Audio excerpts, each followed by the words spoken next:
This is going to be some hard advice for real estate agents right now in 2025. If you're watching this, I believe we are going into a very early winter, and I'm going to talk about what I am coaching my agents and my team on how we are going to get through this. Now, if you don't know who I am, you're new to the channel. My name is Christian Stubbs. I'm a team leader, owner of Onyx Homes. We have sold over $700 million since the year 2020, and this is our biggest growth year we've had ever. I have three major things I'm doing with my team and pieces of advice I'm giving to my agents I want to share with them, with you as well too. So let's dive in. First of all, why do I say that it's going to be a long and early winter? What we're seeing in the real estate market right now is different all over the place. So every segment of the market is seeing a little bit of a different thing. Now we're in Southern California, Orange County, and we have been in a still very, very heavy sellers market, and we're transitioning out of that a little bit. We are seeing a lot more inventory come into the market. Nationwide, home prices are getting cut, or rather listing prices are getting cut. So a lot of these things are pointing towards there is a potential for you as a real estate agent to have a little bit harder time selling houses, because the reality is for us as real estate agents, the home prices, days on market, those things affect us, but not really. The thing that absolutely affects us are the total number of actual sales that are happening. Now that number, a lot of people thought, including myself, was going to go up this year, and it's not. So if we are seeing an early slowdown this year already, and it is a long winter, here is how you can prepare yourself. Number one, first and foremost, is to cut expenses. I highly recommend, and I have heard this twice in my career, and I took the advice both times, and I am giving this advice right now. Both times that I heard this advice, one was from Tom Ferry, one was from John Cheplack in Private Masterminds, and they said that get ready for a slowdown, start cutting expenses now. It's just two separate times, and one of them was right within 6 months. One of them, it took a year. Both times that I heard this, I'm thinking, gosh, I don't see us slowing down, but these guys make way more money than I do, so I'm just going to go ahead and listen to them. And I did, and I took out our profit, and I took out our credit card statement, and I just started cutting stuff that was not making us money that I probably should have cut anyway. And my goal for you is to take it out and cut 20% of expenses. Now, if you are running a true business and you have expenses, absolutely try to cut 20%. If you're a real estate agent looking to make your first 100 or next 100,000 and you don't spend a lot of money in your actual business, take it out on your personal side. If you can cancel the nonsense subscriptions, I highly recommend doing it. Not because I think the world's going to fall apart or the market's going to go to hell, just because it's a good exercise to do. And if the market doesn't slow down at all and you cut your expenses, there's nothing wrong with that. If the market does slow down and you did cut your expenses, you're going to be really glad you did. So that is number one, is I would try to aim for cutting out 20% of expenses. Number two is to talk to more people. Now, when I was talking to my team going from the market of 2021, where everybody in the entire world wanted to buy something, to the market of 2022 when rates went from 4 to 8% and everybody seemed to be pulling back, I shared with our agents that we needed to be talking to at least twice as many people in order to make the same amount of money. And if you talk to the same amount of people, you're probably going to make half as much money. I feel strongly about this right now. I would highly encourage you to focus on generating more leads. So for our agents on our team, where we provide tons and tons of lead opportunities, my advice is to take more of them. And number two is to have more conversations. However it is you have those conversations is totally up to you and your business, but have more of them is my advice. So number one, try to cut 20% of expenses. Number two, have more conversations, take more leads, however you get to more conversations. Highly recommend you doing that. Number three is, in a world where social media and organic content is so powerful, most real estate agents do not show at all what they actually do. So showing what you are doing on a day-to-day basis on social, whatever platform that is for you, is going to make you more money. This is just frankly free advertising. And the more that I talk about this, the more agitated I get, because I didn't do this and I'm really bad at doing this.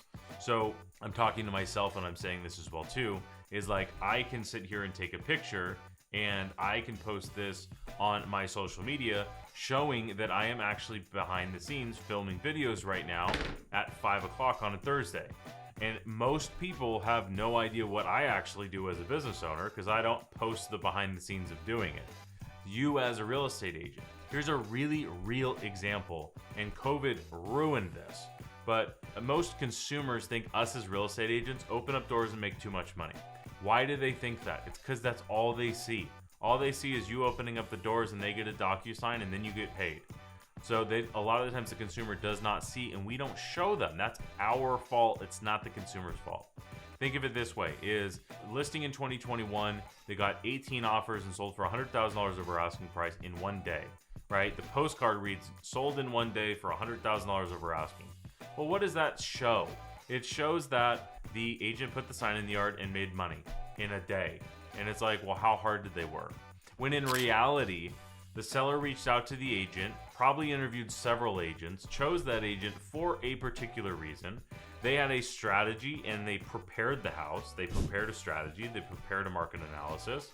They put the home, they got the home ready for on market. They took pictures, probably video, hopefully did some other marketing, got all of that ready, put it either on coming soon or active.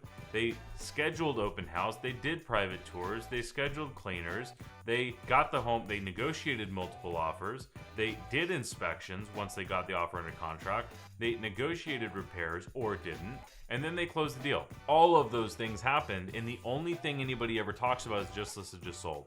And we wonder why consumers hate real estate agents so much. So the three things that I'm talking about here are, number one, cut expenses. If you can cut 20%, fantastic. If you can only cut 5 to 6%, that's 5 or 6% extra you're gonna have straight to your bottom line. Number two is talk to more people, however you choose to do that. If you door knock, if you cold call, if you buy leads, if you whatever, do more of that. If you have leads, like an agent on our team can just pick up the phone and have no risk, no overhead, no more money spent, I highly encourage them to do that. So if you're one of our agents watching, answer the phone more. Number three is to post more free organic content with showing what you're actually doing. Showing somebody that you are doing all this work behind the scenes versus just telling somebody you're so wonderful is going to work 100 times out of 100. I'll give you three different examples. One agent has 2 deals strictly from Instagram, almost exclusively either dances in front of the camera or is just taking a picture of what they're actually doing. Almost every day on this agent's story, shout out to Cheryl, she posts, I have this many appointments today, I have this many consultations, I wrote an offer, did a negotiation, did this. Like, this is what my day was almost every single day. And then she dances on camera because that's what she's all about. 2 deals that are self-generated from Instagram like that. Other example is an agent that was posting also on a totally different style of content, was posting content, consumer reached directly out to that agent and said, hey, you seem to really know what you're talking about. I want to work with you. You're working really hard. Let's do a deal. That agent's doing a deal as well too, literally just from showing what they're actually doing. So those are my 3 pieces of advice. And if you're wondering what I am doing with my team, we have done a lot. So since the beginning of the year, we have added $18,000 a month in advertising for our company. That is going to generate roughly 500 or 600 additional leads per month from our own internal advertising. That's number one. Number two, we have also rebuilt our inside sales department. So I have hired 2 inside sales agents. Their job is to take these inbound leads and make phone calls all day long, finding opportunities to give to our agents. That's the second thing that we've done. The third thing that we've done is we have leveraged our existing relationships for lead generation and are getting now 4 times as many leads now as we were at the beginning of the year from our partners like Realtor.com, like Zillow. It's actually more like 5 times more leads. I think I've lost count, but I think the fourth thing that we've done is we are probably more than this, but we are 5xing the amount of content that we are making consumer facing so that we can generate more leads for our agents. Now, the only reason that we are able to do this is because we have been consistent and diligent on making sure that we are growing the business and our numbers are all make sense. So the reason that I share this is if we are heading into a early winter, advertising is the last thing that you want to cut. I'd rather you cut the nonsense out of your budget now in case it does slow down. I would rather you talk to more people in case it slows down. God forbid it doesn't slow down and you're talking to more people and just make more money. Number 3 is the free advertising that you should be doing anyway, is to just do more of it, God forbid, in case it slows down. So I think we might be heading into a winter market, and I hope that I'm wrong, and if I am, then you will take this advice and make more money. Or not, and that's totally fine as well too. So if you found this helpful, I got this next video that I think you're also gonna like.